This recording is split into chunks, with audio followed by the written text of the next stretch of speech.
Champions ట్రోఫీకి team India squad ఎలా ఉంటుంది, team India playing eleven ఎలా ఉంటుంది, మరోసారి ఆ ఇద్దరికి అన్యాయం తప్పదా? అండ్ కేఎల్ రాహుల్ ప్లేయింగ్ ఎలెవెన్లోకి రావడం చాలా చాలా చాలా కష్టం. ఎందుకు? సో ఈ వివరాలన్నీ క్లియర్గా తెలుసుకుందాం. ఇప్పుడు కొంతమందికి డౌట్ రావచ్చు, ఇప్పుడెందుకు ఛాంపియన్స్ ట్రోఫీ వీడియో అని చెప్పి. ఫిబ్రవరి 19th నుంచి ఛాంపియన్స్ ట్రోఫీ స్టార్ట్ అండ్ మనకు అప్పుడే షెడ్యూల్ కూడా వచ్చేసింది. మనం టెలిగ్రామ్ ఛానల్లో క్లియర్గా అప్డేట్ చేసాము. అండ్ మనం ఒక 1 day ముందే వీడియో చేసామన్నమాట, అంటే 2 days ముందే వీడియో చేసామన్నమాట. షెడ్యూల్ ఎలా ఉంటుంది ఏంటి అని చెప్పి సేమ్ షెడ్యూల్ అలానే దిగిపోయింది అనమాట. సో ఎవరైనా మిస్ అయిన వాళ్ళు ఉంటే వెంటనే వెళ్ళి చూసేయండి. అలాగే తెలుగు బస్ టెలిగ్రామ్ ఛానల్లో జాయిన్ అవ్వండి. డిస్క్రిప్షన్ బాక్స్లో లింక్ ఉంది. మీకు చాలా క్విక్ అప్డేట్స్ అన్నవి నేను ప్రొవైడ్ చేస్తుంటాను. చాలా బెస్ట్ అప్డేట్స్ ప్రొవైడ్ చేస్తాను. మ్యాచ్ ప్రెడిక్షన్స్ ప్రొవైడ్ చేస్తాను. Big Bash League, IPL, Champions Trophy అన్నీ కూడా కవర్ చేస్తాను. సో మిస్ అవ్వకుండా వెళ్ళి జాయిన్ అవ్వండి, మీకు యూజ్ ఉంటుంది. So team India champions trophy squad ఎలా ఉంటుంది?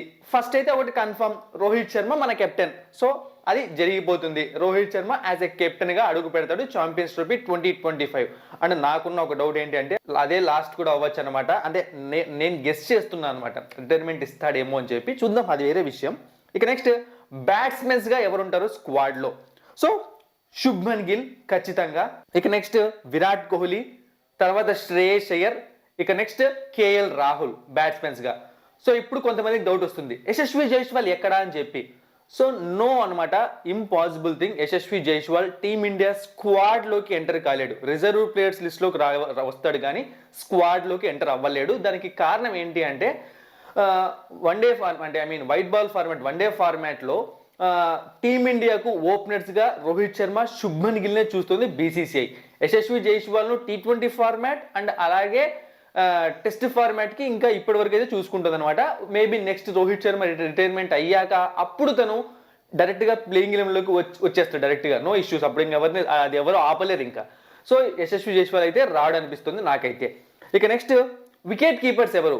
ఓన్లీ రిషబ్ పంతే ఉంటాడు, సంజు శాంసన్ ఉండే ఛాన్స్ లేదు. సో మరి బ్యాకప్ ఉండదా అంటే, so KL Rahul as a wicket keeper batsmen కూడా అతను కూడా ఆడగలడు కాబట్టి అలా తనని స్క్వాడ్ లో పెట్టుకుంటారు అనమాట. సంజు శాంసన్ స్క్వాడ్ లోకి రాలేడు, ఇంకా ఏ వికెట్ కీపర్ కూడా వచ్చే ఛాన్స్ లేదు నాకు తెలిసినంత వరకు. రిషబ్ పంత్ ఖచ్చితంగా ప్లేయింగ్ ఎలెవెన్ లో ఉంటాడు, ఇది కూడా డౌట్ లేకుండా చెప్తున్నాను. సో ఇది. ఇక next allrounders, Hardik Pandya, Ravindra Jadeja, Akshar Patel, Washington Sundar. ఇప్పుడు మళ్ళీ మీ మైండ్ లో ఇంకొక పేరు తిరుగుతూ ఉంటుంది, నితీష్ కుమార్ రెడ్డి. ఇది ఎందుకంటే ఈ మధ్య కాలంలో దుమ్ము దులిపేస్తున్నాడు ఛాన్స్ వచ్చినప్పుడల్లా అని చెప్పి. సో ఒకటి గుర్తుపెట్టుకోండి, హార్దిక్ పాండ్యా ప్లేయింగ్ ఎలెవెన్ లో ఉన్నప్పుడు నితీష్ కుమార్ రెడ్డి ప్లేయింగ్ ఎలెవెన్ లోకి రావడం కొంచెం కష్టం. అండ్ ఇక స్క్వాడ్ లోకి అయితే, ఎందుకంటే ఇక్కడ చూసారంటే జడేజా రావాలి, అక్షర్ పటేల్ రావాలి, వాషింగ్టన్ సుందర్ రావాలి. మేబీ అలా ఏమైనా ట్రై చేస్తే వాషింగ్టన్ సుందర్ ని రిజర్వ్ లోకి వేసి నితీష్ కుమార్ రెడ్డిని స్క్వాడ్ లోకి తీసుకొని రాగలరు, కానీ ప్లేయింగ్ ఎలెవెన్లోకి రావడం కష్టమే. సో ఇలా ఉండే ఛాన్స్ ఉందన్నమాట. అంటే రిజర్వ్ ప్లేయర్స్ లిస్ట్ లో ఖచ్చితంగా ఉంటాడు నితీష్ కుమార్ రెడ్డి, ఇది డౌట్ లేదు. ఒకవేళ వాషింగ్టన్ సుందర్ ని రిజర్వ్ లోకి వేస్తే నితీష్ కుమార్ రెడ్డి స్క్వాడ్ లో కూడా వచ్చే ఛాన్స్ ఉంటుంది, ఇది. ఇక బౌలర్స్, జస్ప్రీత్ బుమ్రా, మొహమ్మద్ షమి, కుల్దీప్ యాదవ్, మొహమ్మద్ సిరాజ్, హర్షదీప్ సింగ్. బట్ ఒక కండిషన్ గుర్తుపెట్టుకోండి, మొహమ్మద్ షమి ఫిట్నెస్ పైన డిపెండ్ అయి ఉంటుంది. తను ప్లేయింగ్ ఎలెవెన్ లో లేకుంటే స్క్వాడ్ లో ఉండడా అని.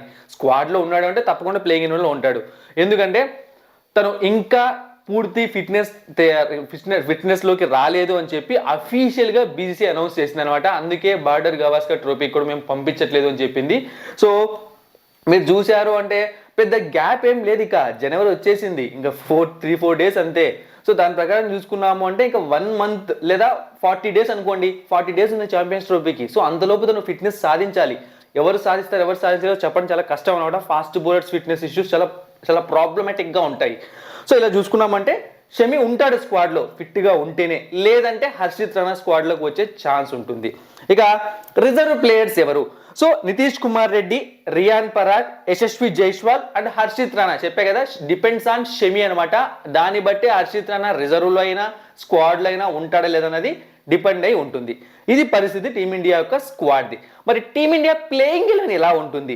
ఇక్కడ మీకు చాలా ఇంట్రెస్టింగ్ విషయాలు తెలుస్తాయి అనమాట. నేను ఆల్రెడీ యశస్వి జైస్వాల్ ఇష్యూ చెప్పాను కాబట్టి. ఓపెనర్స్ గా రోహిత్ శర్మ అండ్ అలాగే శుభ్మన్ గిల్, నో డౌట్. ఇక 1 down లో విరాట్ కోహ్లీ, నో డౌట్.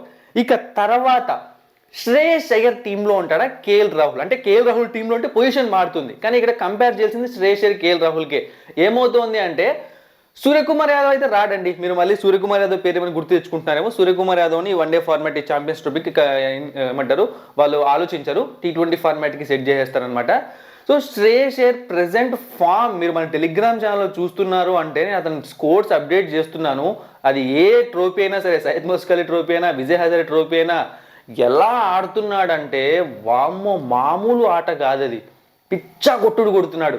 సెలెక్టర్లు నాకు తెలిసి ప్లేయింగ్ 11లో నుంచి శ్రేయస్ అయ్యర్ని పక్కకు తీయడం అంత ఇంపాసిబుల్, అంటే అంత ఈజీ కదనమాట, ఇంపాసిబుల్ అయిపోతుంది.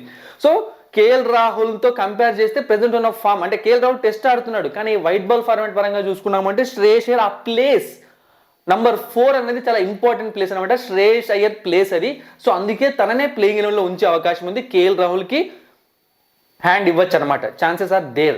ఇక నెక్స్ట్ చెప్పే కదా స్టార్టింగ్ లోనే, రిషబ్ పంత్ ఖచ్చితంగా ప్లేయింగ్ 11లో ఉంటాడు. కేఎల్ రాహుల్ కన్నా ఎక్కువగా రిషబ్ పంత్కి ఛాన్స్ ఇస్తారనమాట. అంటే ఒక డిఫరెంట్ టైప్ ఆఫ్ బ్యాట్స్మెన్. ఎందుకంటే రిషబ్ పంత్ అన్నవాడు కూడా ఒక మంచి బ్యాట్స్మెన్, బట్ కేఎల్ రాహుల్తో కంపేర్ చేసాము అంటే కొన్నిసార్లు యావరేజ్ పరంగా వెనకబడచ్చు, కానీ తను డేరింగ్ బ్యాట్స్మెన్ అనమాట. డిఫరెంట్ షాట్స్ ఆడుతూ ఉంటాడు, డిఫరెంట్ టైప్ ఆఫ్ ఒక మూడ్లో ఉంటాడు, కాబట్టి అతన్ని ఎంకరేజ్ చేస్తుంది టీమిండియా.